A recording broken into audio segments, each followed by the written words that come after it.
Imagine this, the government handing you free money towards your retirement, but there is a catch. You can't touch it until you're nearly 60. Or would you prefer instant access to your money completely tax-free, but without that upfront boost? So today I'm going to dive deep into pensions versus stocks and shares ISAs. Choosing correctly could mean thousands of more pounds in your pocket.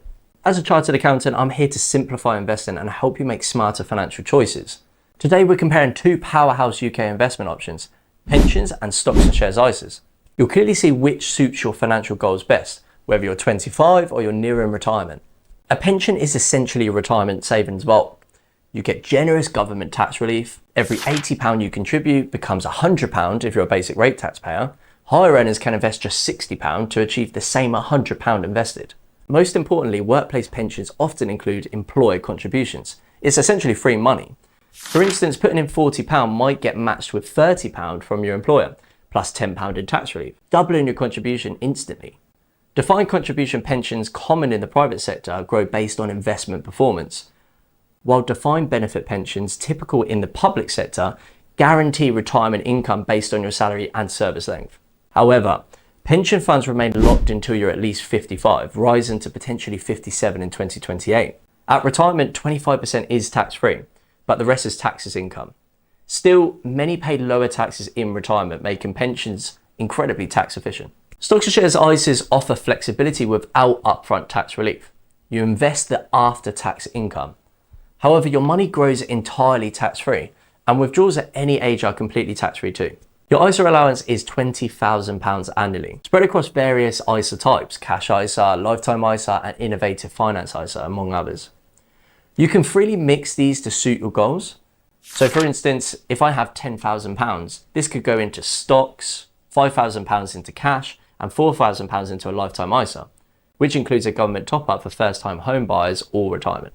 ISA's greatest strength is their flexibility, but this also presents a risk. The ease of access might tempt you to spend money intended for retirement, so self-control becomes crucial. Both pensions and ISAs have contribution limits. Pensions allow up to £60,000 or 100% of your income annually, whichever is lower, including tax relief. You can even carry forward unused allowances from previous tax years, which is beneficial if you receive bonuses or inheritance. ISAs have a simpler annual allowance of £20,000, resetting every April with no carryover option. Inheritance tax is another consideration. Currently, pensions don't count towards your estate, making them tax efficient for inheritance, though upcoming rule changes in 2027 could impact this. Conversely, ISAs are part of your estate, potentially subject to inheritance tax. So here's a quick snapshot. For the pensions, the pros are immediate tax relief, 20 to 45%, employer contributions, tax-free growth within the pension, 25% lump sum tax-free at retirement, lower taxes in retirement, and currently inheritance is tax efficient. But here's the cons. It's basically locked until age 55 or 57. The withdrawals are taxed as income. You are at risk of potential future government rule changes, which could completely change the pros of this. Here's the ISA pros. Immediate access tax-free, fully tax-free growth and withdrawals, multi-purpose savings, and it is quite straightforward. It's very easy to manage. But here's the cons. There's no upfront tax relief.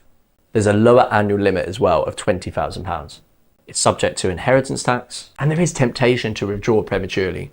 So deciding between pensions and ISAs hinges on your age, your income, and your goals. If you're younger and say 25 to 35, prioritize securing full employer pension matches. Never leave free money unused. You may also want to supplement with an ISA for flexibility, like buying your first home or early retirement planning. Time is your ally. Even modest early pension contributions compound significantly. If you're older, say between 45 and 55, pensions become incredibly beneficial. High earners gain extensively from tax relief, turning every £60 contributed into £100 immediately. With retirement closer, your money isn't locked away as long, making pensions highly attractive. However, if you plan early retirement before 57, you will need ISAs or other savings to cover the interim years. Many experts suggest using both strategically. Maximize pensions for immediate tax relief and employer contributions, then supplement with ISAs for flexibility and early retirement options. Here's an additional tip. ISAs are ideal for high earning years, allowing tax-free withdrawals to minimize taxable pension income during retirement. This balanced strategy offers tax plan and flexibility. So let's illustrate this practically. If you contribute £100 monthly over 20 years at a 7% annual return, in an ISA you'd accumulate around £51,000 entirely tax-free. For the workplace pension, employer contributions and tax relief mean a total contribution of £200 monthly, potentially growing to over £100,000. For a private pension or SIPP, with basic tax relief, £100 monthly grows to roughly £64,000. Clearly, workplace pensions offer unmatched immediate returns due to employer contributions and tax relief. However, pensions incur income tax upon withdrawal, whereas for ISAs, these funds remain completely tax-free. Optimally, you could withdraw taxable pension funds strategically during retirement, leveraging your personal allowance of £12,570 tax-free annually, thus significantly reducing tax burdens. So pensions and ISAs both offer powerful, unique advantages. Pensions give immediate tax relief, employer contributions, long-term locked growth. Whereas for ISAs, this is unmatched flexibility and entirely tax-free withdrawals. An optimal strategy is blending both. Maximize pension contributions to leverage tax and employer benefits, while using ISAs for additional flexible tax-free savings. So the next thing I would suggest for you is check your workplace pension contributions immediately. Are you getting the full match? If not, you're leaving money behind. Next, consider building your ISA to create flexible financial security. Remember, rules governing pensions and ISAs can change, so regularly review your strategy and adapt. If uncertain, seek professional advice tailored specifically to your circumstances. If this clarified your retirement investment choices, please like this video, subscribe, and share the video to help others achieve financial clarity. Thanks for watching, and remember, this is purely educational. This is not personal finance advice for you specifically.